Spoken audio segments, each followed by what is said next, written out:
Sir, ఈవిడ అన్నయ్యల దగ్గరికి వెళ్ళొచ్చాను. ఈవిడికి మాకు ఎలాంటి సంబంధం లేదని చెప్పారు సార్.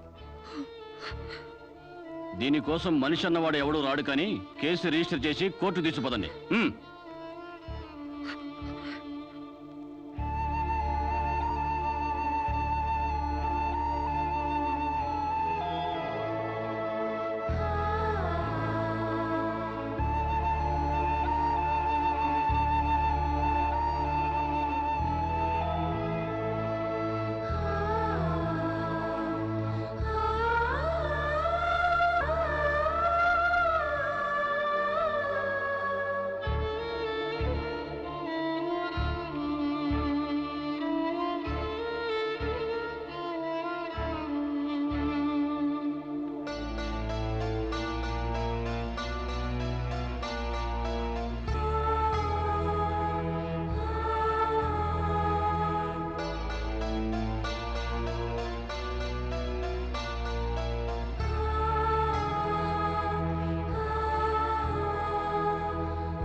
ప్రకాష్, నువ్వే చంపావా? సైగలు మూగ భాషలు ఇక్కడ కుదరవు, నోటితోనే చెప్పాలి. నేనే చంపాను. ఎందుకు చంపావు?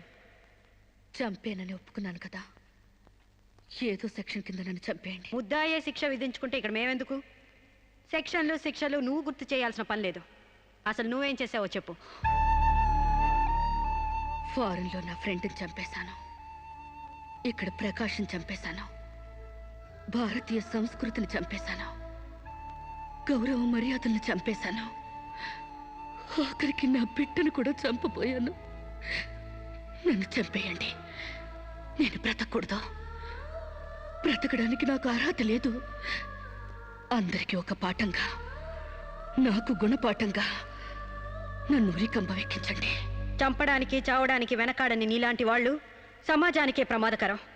అన్నల్ని, వదిల్ని, ఫ్రెండ్స్ని, వర్కర్స్ని లెక్క చేయని నువ్వు చివరి కోర్టును కూడా పట్టించుకోవడం లేదు. నేరం ఒప్పుకుంటే శిక్ష తగ్గిస్తామనుకోవద్దు. సాక్ష్యాధారాల్ని, వాంగ్మూలాల్ని పరిశీలించి తగిన తీర్పు ఇవ్వడానికి కోర్టు 20వ తారీఖు వాయిదా వేస్తున్నాను.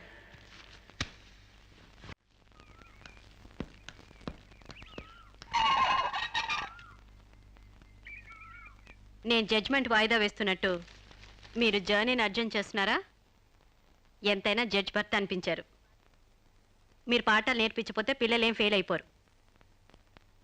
ఈసారి వారం రోజు సెలవు పెట్టండి.